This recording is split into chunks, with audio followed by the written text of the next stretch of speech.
It was dark over the Caribbean. Today is November 19th, 2025, but this story happened just days ago, on November 15th. In the pre-dawn blackness, a radar screen aboard the USS Gerald R. Ford lit up with unexpected activity. Two small, fast-moving blips appeared, traveling low and close to the water's surface. They were approaching from the southwest. Combat Information Center operators watched the contacts closely, their training kicking in.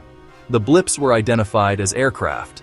Their silence and low altitude made them a potential threat. Every sailor knew an unidentified contact closing in on a carrier is never treated lightly. A silent question mark racing across the digital map. The two aircraft were Venezuelan F-16 fighters, Block 15 models, relics of the Cold War era, flying just 120 feet above the churning sea. The two Venezuelan F-16 fighting Falcons that lifted off from El Libertador Air Base were products of a different era.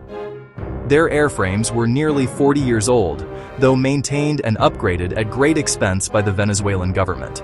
Each jet was a formidable machine, capable of incredible speed and agility, but their radar and electronic systems were generations behind the American carrier group. The pilots, Captain Herrera and Lieutenant Mejia, were experienced aviators, trained to push their aircraft to the limits. Their mission required them to fly low, using the curvature of the Earth to shield them from long-range radar detection. It was a classic tactic, but one that carried immense risk. Orders were clear: perform a close pass, gather footage, deliver a warning. The critical failure was intelligence. The Echo 7 report was dangerously out of date. Naval forces move.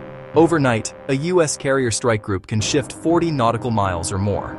The destroyer they expected had been replaced by a supercarrier.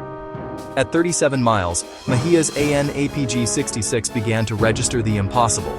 Returns 12 times larger than a destroyer. A thermal signature stretching over 330 meters. Despite the revelation on his scope, Captain Herrera pressed on. Orders from Caracas demanded a bold statement. Aborting might be seen as cowardice. He pushed the throttle. The F-16 surged to 510 knots. At 5:05 a.m., he squeezed the trigger for 1.2 seconds. 34 tracer rounds stitched across the water, missing the carrier but splashing inches from its hull. To the Americans, the line between warning and attack vanished. The American reaction was immediate. Missile doors slid open. Weapons officers took their stations. Cooperative engagement capability fused dozens of sensors into one highly accurate picture. On USS Gridley, the phalanx spun up, barrels ready to spit 4,500 rounds per minute. SPI-1D tracked micro-movements on the jet's wings. Two F/A-18E Super Hornets launched and roared into the fight. They rolled inverted and dove at near supersonic speed, locking fire control at 1.9 miles as Venezuelan cockpit alarms screamed. The sky tightened. Two Super Hornets executed a perfect pincer, boxing in the F-16s and cutting off escape paths. Presence became pressure. The missile lock tone did the rest. The American jets carried a full loadout, AIM-9X on the rails. At this range, seconds mattered. The American pilots were calm, their actions precise, their intent clear. De-escalate, dominate. The F-16's aging radars were overwhelmed by electronic warfare. Jamming hammered their systems as RWRs shrieked. Carlos, break left now. But it was too late. The Americans had anticipated every move. USS Gridley escalated to combat level 3. The RAM launcher rotated, sensors hard-locking onto Herrera's F-16. Patience was wearing thin. Venezuelan jets had fired first and held course. 5:19 a.m. A critical turning point. RAM received the command, weapons hot. Less than a second later, a CRAM missile launched at Mach 2.4. One last terrifying warning. Herrera heard the inbound alert. 2 seconds. He yanked the stick, pulling extreme G's as the white exhaust plume grazed past, 41 meters from the cockpit, peeling paint from the wing. With one F-16 destroyed and the other damaged, Captain Herrera was alone.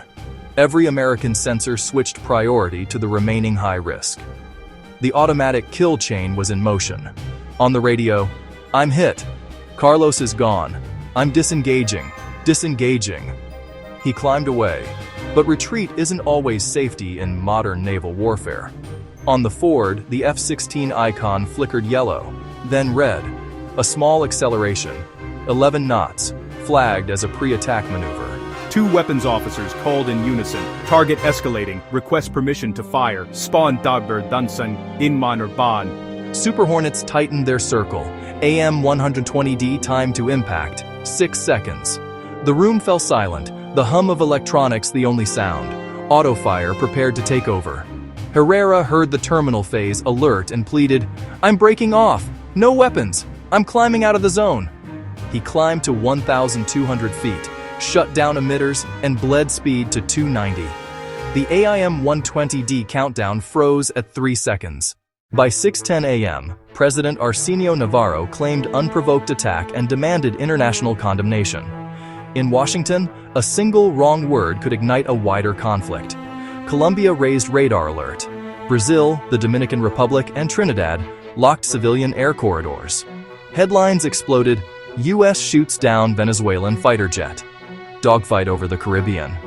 The Pentagon's data was clear. The Venezuelan jets fired first. At the UN, Venezuela accused the U.S. of violating international law. U.S. Ambassador Catherine Riley presented raw, time-stamped telemetry and cockpit audio. These are not opinions. These are machine-verified combat records. The result? A rare dual censure, warning of regional instability, then a leak. The mission ran on 18-hour-old intel. Yaur Justicia para Mejia surged as protests erupted. Inside the military, factions split between retaliation and reality. Escorted by the very jets that could have ended him, the last F-16 slipped away, and the Caribbean exhaled. For Carrier Strike Group 2, the morning became a testament to training, technology, and professionalism. They held decisive dominance and chose restraint, a near-miss warning, a canceled countdown, and an escort home. On the other side, Captain Luis Herrera chose survival over pride, clarity over theater. The most powerful moment wasn't an explosion. It was the silence when the AM-120D froze at 3 seconds. History will remember how, at the last possible moment, restraint prevailed, and the world stepped back from the edge.